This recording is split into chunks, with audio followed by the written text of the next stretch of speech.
na singularidade dos momentos. Eu acredito que esse momento é um momento único. Esse encontro que acontece agora, de todos nós, é um momento especial para a sua vida, para a minha vida, de nós aprendermos algo tremendo, profundo com o nosso Pai. Esse é o momento que o Pai quer falar ao seu coração. Eu gosto de usar a palavra Shalom, antes que você leia a Bíblia comigo, porque a palavra Shalom, ela tem mais de 20 significados. Ela não significa apenas paz, ela significa fé também às vezes, ela significa segurança, ela significa confiança, ela tem vários significados. Às vezes ela pode significar comunhão. Nós temos uma barreira, e eu creio que por isso o nosso galardão será maior, que é a barreira da língua, para entendermos a palavra de Deus. Quando o profeta foi perguntar para a mulher se ela estava bem, na nossa tradução está: você vai bem? E o filho dela morto, e ela disse: vou bem. Se você ler no original, ele não pergunta: você vai bem? Ele pergunta a ela: como vai a tua Shalom? Como vai a sua comunhão com o Eterno? Ela disse que a comunhão ia bem, e por isso o milagre aconteceu na casa dela. Como vai a sua Shalom? Como vai a sua fé, a sua paz com Deus, a sua comunhão? Pergunta para o irmão que está do seu lado: como vai a sua Shalom? Nós temos grandes dificuldades às vezes para estudar a Bíblia no original, do hebraico e do grego, no Novo Testamento, algumas partes em aramaico. Às vezes nós entendemos errado alguns textos, mas eu creio que Deus nesses últimos dias está capacitando os seus servos para nós entendermos melhor a palavra do Senhor. Abra sua Bíblia comigo no Evangelho que escreveu João, no capítulo 11. Enquanto você vai procurando, eu vou dizendo aqui. Existe um outro texto, pastor William, eu sei que o senhor já sabe disso, mas eu quero ecoar isso novamente. Existe um texto de uma mulher que às vezes as pessoas acham que Jesus era mal educado, e Jesus tratou ela como uma cachorrinha. No original não é cachorrinha, né? O termo correto é cãozinho, porque ela era descendente de Cã, né? Às vezes nós não entendemos, temos a revelação perfeita da palavra por causa da barreira do idioma. O correto no Salmo 23 seria, do hebraico: o Senhor é meu pastor e Ele, o Senhor, não me falta. A Bíblia não está errada, mas às vezes nós perdemos algumas revelações por não conhecer a cultura daquele tempo. Então quero que você se atente, em nome de Jesus, que o Espírito Santo cative a sua mente neste momento, para que você se atenha à palavra dele. Não deixe ninguém em nada roubar a sua atenção, porque o Senhor tem uma palavra que vai mudar a sua história essa noite. João, capítulo de número 11, versículo 1 diz assim: estava porém enfermo um certo Lázaro de Betânia, aldeia de Maria e de sua irmã Marta. E Maria era aquela que tinha ungido o Senhor com unguento, e que tinha enxugado os pés com os seus cabelos, cujo irmão Lázaro estava enfermo. Mandaram, pois, suas irmãs dizer: Senhor, eis que está enfermo aquele que tu amas. E Jesus, ouvindo isto, disse: esta enfermidade não é para a morte, mas para a glória de Deus, para que o Filho de Deus seja glorificado por ela. Amém? Antes de você se assentar rapidinho, eu não vou ler o texto todo para não te cansar. Abra comigo em Provérbios. Eu vou ler só um versículo e você já vai descansar suas pernas. Tem uma frase que diz que o orador ele deve falar de pé, de preferência apoiado sobre os seus calcanhares, para que as suas pernas se cansem antes dos seus ouvidos. Então eu não vim cansar vocês aqui, eu quero ser breve, mas quero deixar uma palavra de Deus para o seu coração. Provérbios capítulo de número 17, 16. Quero dizer que é uma honra estar aqui novamente. Obrigado, pastor William, homem que Deus tem usado na nossa nação, levantado. Que Deus continue abençoando o seu ministério, que Deus continue derramando bênção sobre essa igreja, aos homens de Deus que eu encontrei aqui, que eu conheci. Que Deus os abençoe, abençoe o ministério, o propósito, o projeto que Ele tem para a vida de vocês, amém? Deus abençoe todos vocês. Provérbios capítulo de número 16, eu sei que existem várias versões diferentes, algumas falam de preparações do coração e a resposta, mas eu vou ler na melhor versão, diz assim para você entender melhor. O homem faz planos, mas o que permanece é o propósito do Senhor, amém? Podemos assentar. Irmãos, nós fazemos parte de uma geração, nós fazemos parte de uma geração que busca a glória, que deseja a glória, que busca a fama, que busca o sucesso.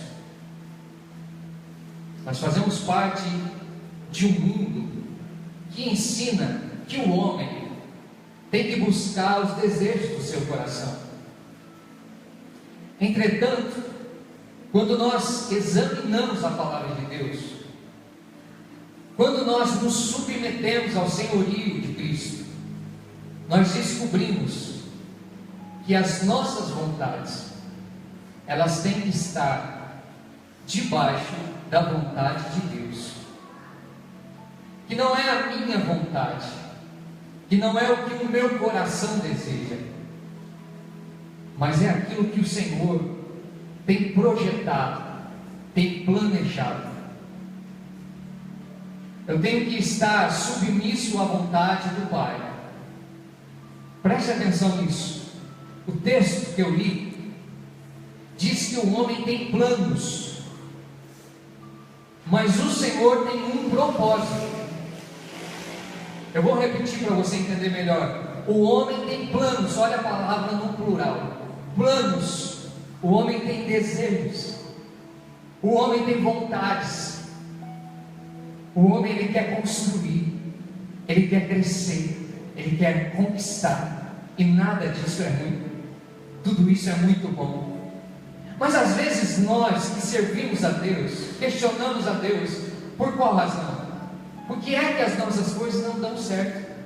Por que é que eu fiquei enfermo? Por que é que o meu vizinho está bem? Os meus amigos estão bem e eles nem servem a Deus, mas eu estou passando por essa situação. Por que é que a minha vida está assim? Eu vou te explicar essa noite. Por que é que está acontecendo o que está acontecendo na sua vida?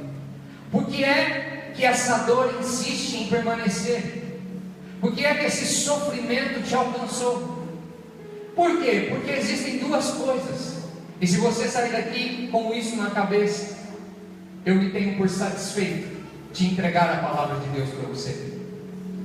Existem planos dos homens que saem do coração dos homens para os homens, mas existe um propósito que não está no coração dos homens às vezes, mas está no coração do Pai. Os nossos planos têm que estar submissos ao propósito. Eu quero falar com vocês rapidamente sobre planos e o propósito. Porque o plano, ele é do meu coração. E a Bíblia diz que o coração do homem é enganoso, ele é mau. Existe um texto que você pode aplicar ao coração, que ele diz assim: há caminhos que aos olhos do homem parecem caminhos bons, mas no final são caminhos de morte. Há caminhos que ao coração do homem parecem caminhos bons, mas no final são caminhos de morte. Então há planos que os homens desejam, que eles criam para a sua casa, para a sua família, mas esses planos são para si, são para os seus, para aqueles que Ele ama. Mas o Senhor tem um propósito, e o propósito não é para uma pessoa, o propósito é para o reino. O propósito não é para a minha glória, o propósito é para a glória dele, é para a glória do reino dele. é para que o nome dele seja glorificado. E por isso que eu li o Evangelho que João escreveu no capítulo 11, porque está bem claro que a cura de Lázaro, que a ressurreição de Lázaro, não era para a glória de Lázaro, não era só para Lázaro ser curado. Se você for estudar o Evangelho de João, você vai perceber que João não fala apenas de milagres. Eu sei que tem pessoas que vêm na casa de Deus apenas para receber milagres, mas existem outras que vêm acompanhar os sinais. Sinal é diferente de milagre. Veja só, Jesus não fez os milagres apenas pelos milagres. Jesus não curava apenas por curar. Jesus não multiplicava pães e peixes apenas por multiplicar, mas havia um propósito escondido em tudo que ele fazia. Eu quero dizer a você que veio aqui essa noite, às vezes com o coração na direção errada, perguntando a Deus: Senhor, por que ele não cumpriu esse propósito? Por que esse plano não deu certo? O Senhor manda eu te dizer essa noite: não deu certo, porque o que está acontecendo na sua vida, essas aflições, esse sofrimento, essa dor que te incomoda tanto, apareceu na sua vida para glorificar o nome dele. Às vezes nós questionamos a Deus: Senhor, por que é que não está dando certo? Porque eu não sei se você leu o texto, mas Marta, Maria e Lázaro eram amigas de Jesus, amigas do Messias. Sabe o que aconteceu? Ele ficou doente e mandaram avisar ele: olha, aquele quem tu amas está enfermo, vem logo. E a Bíblia diz que quando Jesus ouviu essas palavras, ele ficou 2 dias ainda no lugar. Preste atenção nisso. Ele ficou 2 dias no lugar. Era para ele ter pressa na visão dos homens, era para ele correr na visão de Marta, de Maria, de Lázaro, era para correr. Ele era amigo, era íntimo. Senhor, por que o Senhor está demorando? E ele vai vagarosamente. Depois de 2 dias, quando ele chega, a Bíblia diz que já havia se passado 4 dias. Eu não sei se você, por isso que eu falei sobre a cultura judaica, a cultura hebraica, o que acontecia? Até o 3º dia, eles criam que o Messias, ou o próprio Deus, ou melhor dizendo, qualquer homem poderia realizar um milagre. Um profeta, um grande profeta, poderia realizar um milagre até o 3º dia. É por isso que, se você ler Oséias no capítulo 6, no capítulo 5 e no capítulo 6, você vai ver que após 2 dias ele nos levantará, e no 3º dia nos ressuscitará. Eles acreditavam que até o 3º dia qualquer profeta, um profeta usado por Deus, poderia ressuscitar Lázaro, mas após o 3º dia apenas Deus poderia fazer esse milagre. Eu não sei se você está entendendo que Jesus demorou porque ele tinha um propósito de se revelar aos homens como Filho de Deus. Mas Marta e Maria estavam pensando apenas na cura, estavam pensando apenas no mundo físico. É por isso, irmão, que as coisas não aconteceram ainda na vida, na sua casa, na vida do seu filho, na vida da sua filha. É por isso que as coisas não aconteceram ainda na sua vida, porque você está enxergando a um palmo dos seus olhos, mas o Senhor tem um propósito. Você tem planos, mas o Senhor tem um propósito maior do que os seus planos. Quando ele chegou, elas começaram a questionar, porque a gente cria as nossas teologias. A gente tem as nossas teologias, e o que a gente faz? A gente acha às vezes que sabe mais que Deus, porque a gente leu a Bíblia toda, a gente leu os evangelhos, a gente vai na escola dominical, a gente estudou teologia, então às vezes a gente acha que sabe mais que Deus. Então eles pegaram o Messias e falaram assim: Senhor, se o Senhor estivesse aqui, o meu irmão não teria morrido, como se não houvesse um propósito. Eu quero deixar Deus me usar para falar aqui com você, eu já não estou aguentando mais. Você fica questionando a Deus, falando com Deus: Senhor, por que está acontecendo isso? Jó disse assim: eu fiz várias perguntas para Deus, mas a maior sabedoria minha foi no momento que eu fiquei em silêncio. Eu quero dizer para você: chegou a hora de você ficar em silêncio, porque o seu Senhor sabe melhor do que você. Há um propósito maior do que os seus planos, Marta. Há um propósito maior do que os seus planos, Maria. É por isso que não aconteceu ainda. É por isso que ele não veio quando ele estava enfermo, porque o texto diz no versículo 4: a enfermidade não era para a morte, mas para a glória de Deus. Para a glória de Deus. Diga para o irmão que está do seu lado, vocês estão muito quietinhos essa noite, diga para o irmão que está do seu lado: tudo o que está acontecendo na sua vida Não, diga mais forte, diga para o irmão do seu lado, diga: tudo que está acontecendo na sua vida é por um propósito. Há um propósito, amada. Há um propósito, irmão. Há um propósito na sua dor e no seu sofrimento. Até aqui eu falei, daqui agora eu me calo. Porque o Senhor, depois de 319 perguntas, Ele desceu. E Ele começou a conversar com Jó, e ele não conseguia responder as perguntas que Deus se fazia. Você não entende às vezes o propósito. Eu vou te explicar. Havia um tribunal, doutor, um tribunal religioso que se chamava Sinédrio. Esse tribunal, ele tinha criado leis, porque muitos homens se levantaram em Israel nessa época, dizendo que eram Messias, mas eles criaram leis, e havia 4 leis que diziam o seguinte: todo homem pode realizar qualquer milagre, todo profeta, mas somente Deus e o Messias pode curar um endemoniado. Os rabinos conversavam. Essa história de conversar não é nova, viu? Embora eu te aconselhe a expulsar logo. Mas os rabinos conversavam, e um endemoniado mudo não conseguia revelar a causa, o problema, porque ele estava endemoniado. Então o endemoniado mudo, somente o Filho de Deus, o Messias, poderia expulsar.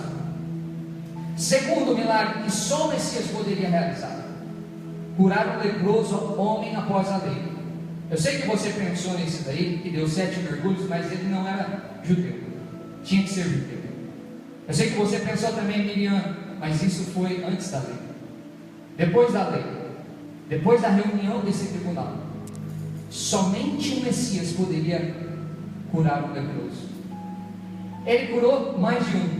Tem um texto na Bíblia que diz que ele cura 10 e só um volta.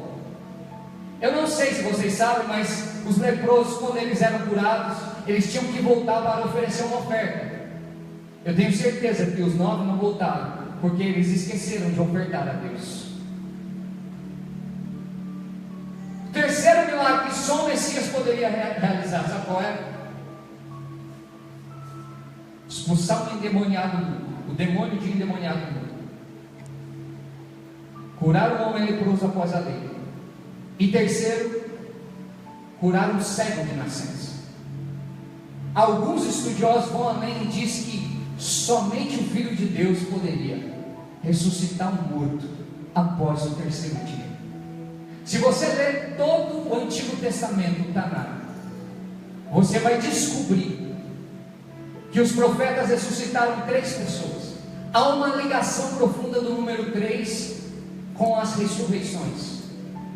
Se você ler a história de Jonas, você vai ver que Jonas ficou 3 dias e 3 noites.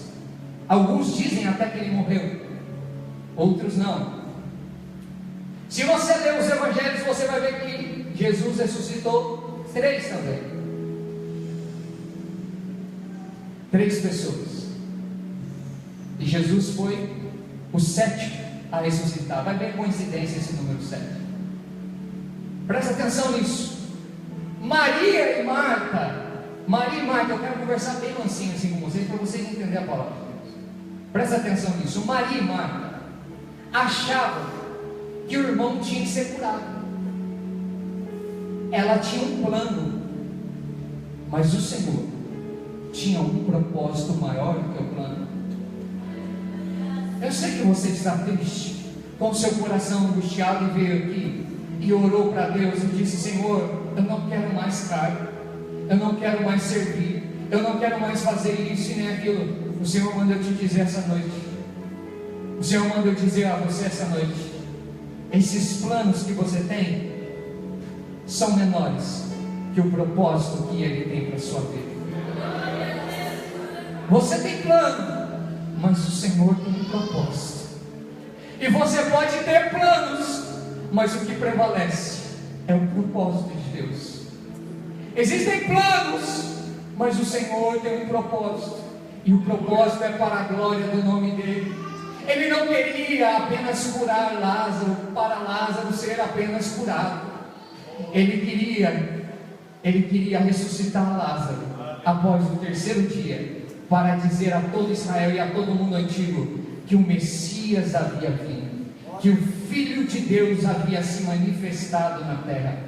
Não era apenas para ter um grito local e momentâneo dentro do lar de Lázaro, de Maria, de Marta, ou naquela aldeia. Era para ecoar para o mundo que o propósito de Deus havia sido manifesto. Eu quero dizer para você essa noite: o que tem para acontecer na sua vida é maior do que você imagina. Não é algo só local, não é para Monte Sião ouvir, é para o mundo saber que existe um Deus no céu e que você é escolhido dele.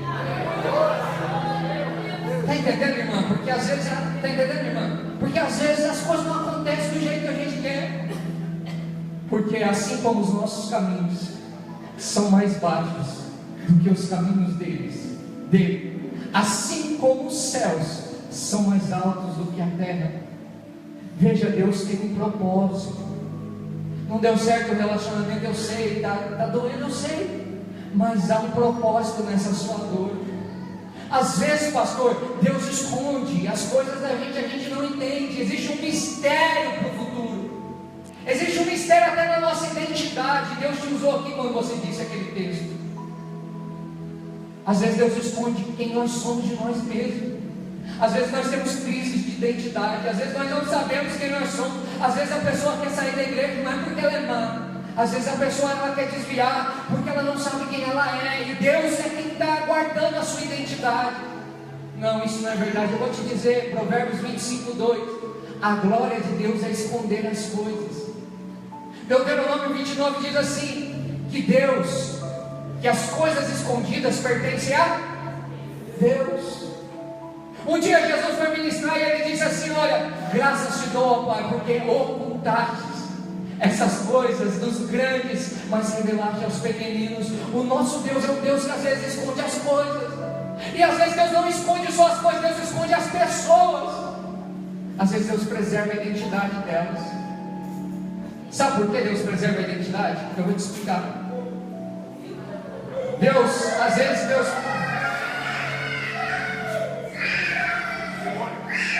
Vamos orar, fica de pé comigo. Vamos orar. Levante, estenda as suas mãos para lá.